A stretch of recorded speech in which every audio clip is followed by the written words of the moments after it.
নমস্কার বন্ধুরা, আমি সুমনা আর আমার এই ছোট্ট ছাদ বাগানে তোমাদের সবাইকে স্বাগত। আর এই লক্ষ্মী জবাটার ওপরে দেখো রোদ্দুর পড়তে কিন্তু ফুলটা খুব সুন্দর দেখতে লাগছে। আর আজ কিন্তু আমি ফের কয়েক রকমের কিন্তু বীজ বসাবো। আর এই গ্রো ব্যাগটার মধ্যে কিন্তু কয়েকদিন আগে নোটা শাকের বীজ ছড়িয়েছিলাম, এখনও পর্যন্ত কিন্তু এখান থেকে কোনো গাছ বেরোয়নি, তাই এর মধ্যে কিন্তু ফের আজকের বীজ বসিয়ে দেবো। আর বীজ বসানোর আগে দেখো মাটিকে একটু খুশি আলগা করে নিচ্ছি। আর এই মাটির নিচে কিন্তু সবজির খোসা দেওয়া রয়েছে, তার জন্য দেখো একটু খোসাতেই কিন্তু সবজির খোসাগুলো দেখা যাচ্ছে, যেহেতু খোসার ওপরে একদম অল্প করে মাটি দেওয়া ছিল। দেখো মাটিটাকে একটু খুশিয়ে নিয়েছি। এবারে কিন্তু এর ওপর দিয়ে বসিয়ে দেবো এই আলুগুলোকে কিন্তু একদম পাতলা পাতলা করে কেটে নিয়েছি, এই দেখো। আর এই যে কলা বেরিয়ে রয়েছে এগুলো এরকম ওপরে কিন্তু রাখবো। আর আলুগুলোকে কিন্তু আমি গোল করে বসিয়ে নেব, কারণ এর মধ্যে কিন্তু আমি আরেক রকমের কিন্তু বীজ কিন্তু ছড়াবো, শাকের বীজ। দেখো গোল করে আলুগুলোকে বসিয়ে নিয়েছি, মধ্যিখানে কিন্তু একদম ফাঁকা রয়েছে। আর এবারে এর ওপর দিয়ে অল্প করে একটু মাটি দিয়ে দিচ্ছি। দেখো যেহেতু আলুগুলো একদম মাটির ওপরে এমনি বসানো রয়েছে, তার জন্য অল্প করে একটু মাটি দিয়ে দিচ্ছি, যাতে গাছগুলো বেরোনোর পরে না শুয়ে পড়ে। আর দেখো মাটি দিয়ে দিয়েছি। আর এবারে এর ওপর দিয়ে ছড়িয়ে দেবো এই মূলো শাকের বীজ। এখান থেকে কিন্তু আলু গাছ বেরোতে বেরোতে কিন্তু আমার এই মূলো শাকগুলো রেডি হয়ে যাবে, কারণ এই মূলো শাকের বীজ থেকে চারা কিন্তু খুব তাড়াতাড়ি বের হয়। এই দেখো এইটার মধ্যেও কিছুটা ছড়িয়ে দেব। এর মধ্যে দেখো আলু গাছগুলো বেরিয়েছে, মধ্যিখানে কিন্তু অনেকটা করে ফাঁকা রয়েছে। আর এই মধ্যিখানে আমরা যদি যে কোনো শাকের বীজ ছড়াই, তাহলে কিন্তু খুব ভালো কিন্তু এখান থেকে আমরা শাক পাবো। আর এর উপরে দেখো অল্প করে একটু মাটি ছড়িয়ে দিচ্ছি। আর এবারে দেখো এর উপর দিয়ে জল দিয়ে দিচ্ছি। আর তোমরা তো জানোই যে আমি যে কোনো বীজ বসানোর পরে কিন্তু হাত দিয়ে এরকম জল ছড়িয়ে দিই, মগা করে একেবারে ঢেলে দিই না। দেখো জল দিয়ে দিয়েছি। আর তোমাদের কাছে যদি না জায়গা থাকে, তোমরা কিন্তু একটা বেড বা গ্রো ব্যাগের মধ্যে কিন্তু এরকমভাবে দুরকম সবজি চাষ করতে পারো। আর এখানে দেখতে পাচ্ছি যে এই উচ্ছে গাছের পাতাগুলো দেখতে পাচ্ছি সব হলুদ হয়ে গিয়েছে। একটা গাছের এই পাতাগুলোকে কেটে দেব। গাছের মধ্যে এরকম হলুদ পাতা থাকলে কিন্তু দেখতেও ভালো লাগে না। আর এই বেডটার মধ্যেই আমি কিন্তু আজকের উচ্ছের বীজ কিন্তু ফের বসিয়ে দেব, কারণ এই গাছগুলো কিন্তু অনেক দিন হয়ে গেল। আর এই গাছগুলো যদি নষ্ট হয়ে যায়, ততক্ষণে আমার এদিকে আবার গাছগুলো রেডি হয়ে যাবে। আর বীজ বসানোর আগে দেখো মাটিটাকে একটু খুশি আলগা করে নিচ্ছি। মাটিটা কিন্তু একটু টাইট হয়ে রয়েছে।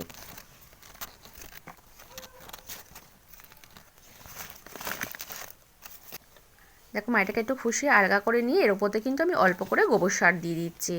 এই বেডের মধ্যে কিন্তু এই প্রথম আমি কিন্তু কোনো খাবার দিলাম এই গোবর সার, কারণ এর আগে কিন্তু এই উচ্ছে গাছগুলো রয়েছে কোনো খাবার ব্যবহার করিনি, তলে সবজির খোসা দেওয়া ছিল বলে। আর দেখো গোবর সারটাকে দিয়ে আমি কিন্তু মাটির সঙ্গে একটু মিশিয়ে নিলাম হাত দিয়ে।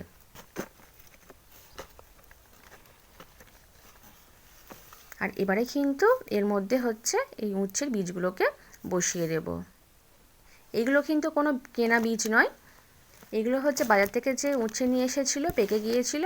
আমি বীজগুলোকে নিয়ে জলের মধ্যে ধুয়ে ভালো করে রোদ্দুরের মধ্যে শুকনো করে রেখেছিলাম, সেই বীজই এর মধ্যে বসিয়ে দিচ্ছি।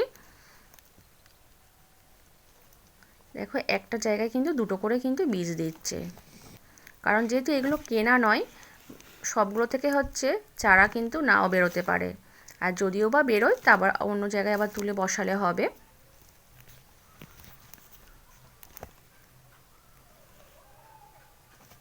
এখানে কিন্তু আমি 10টা কিন্তু বীজ কিন্তু বসিয়ে দিয়েছি।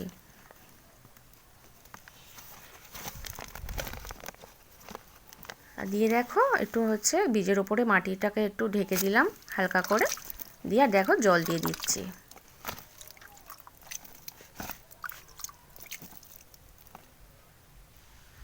একটু জল দিয়ে দিয়েছি এর মধ্যে। আর এই বেডটার মধ্যে কিন্তু এই দেখতে পাচ্ছ ছোট ছোট গাছ হয়ে রয়েছে, এগুলো কিন্তু ধনেপাতা। আর এখান থেকে কিন্তু অনেক কিন্তু গাছ বেরিয়েছিল, আর সব কিসে খেয়ে নিয়েছিল, যে মধ্যিখানে গাছগুলো বেরিয়েছিল।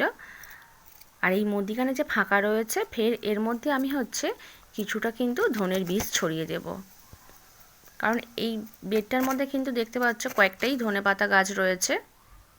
আর এই কয়েকটা বীজ এর মধ্যে ছড়িয়ে দেব।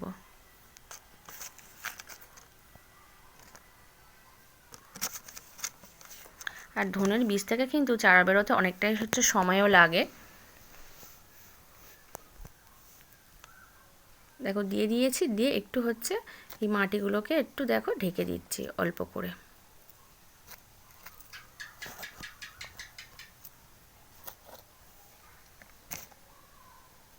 মাটি ঢেকে দিয়েছি।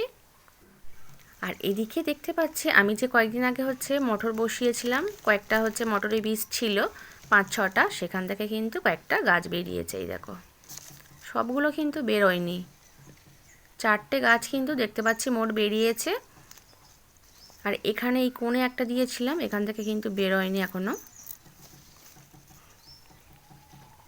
আর মটর গাছগুলো কিন্তু অনেক বড় বড় হয়ে গিয়েছে। এই দেখো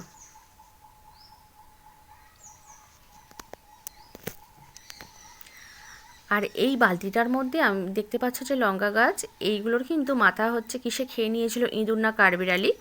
আর ফের কিন্তু এখান থেকে দেখো ডাল বেরিয়েছে।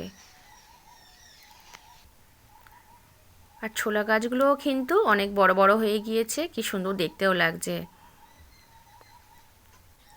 আর এখানে দেখো আমি হচ্ছে পেঁয়াজ বসিয়েছিলাম, তার থেকে কিন্তু গাছ বেরিয়ে গিয়েছে। এটা লাস্টে বসিয়েছিলাম, আর এইগুলো প্রথমে বসিয়েছিলাম, এইগুলো অনেকটা বড় হয়ে গিয়েছে। আর এর মধ্যে দেখতে পাচ্ছি একটা কিন্তু টমেটোর চারা হয়েছে। দেখো নিচে সবজির খোসা দেওয়া রয়েছে, তার জন্য এরকম হয়েছে টমেটো গাছ। দেখো এখানেও একটা টমেটো গাছ হয়েছে। আর এই হচ্ছে এখানেও দেখো একটা বড় হয়ে গেছে, এটাকে তুলে বসাতে হবে এবার। আমি কিন্তু এবছর এরকমভাবে কিন্তু অনেকগুলো টমেটো গাছ পেয়েছি, আর সেগুলো বসিয়েছি। দেখো এখানে একটা হয়েছে, এটার মধ্যে কিন্তু ভুট্টার বীজ দেওয়া ছিল, এখনও কিন্তু এখান থেকে কোনো গাছ বেরোয়নি। আর এটার মধ্যে একটা বেরিয়েছিল, ফের একটা দিয়েছিলাম, এখনও কিন্তু বেরোয়নি। আর ভাবছি যেহেতু হচ্ছে এখান থেকে চারা বেরোয়নি, টমেটো গাছটা এখানেই থাক। আর এবার দেখো আমি কিন্তু ফুল তুলে নিচ্ছি, নয়নতারাও তুলে নিচ্ছি।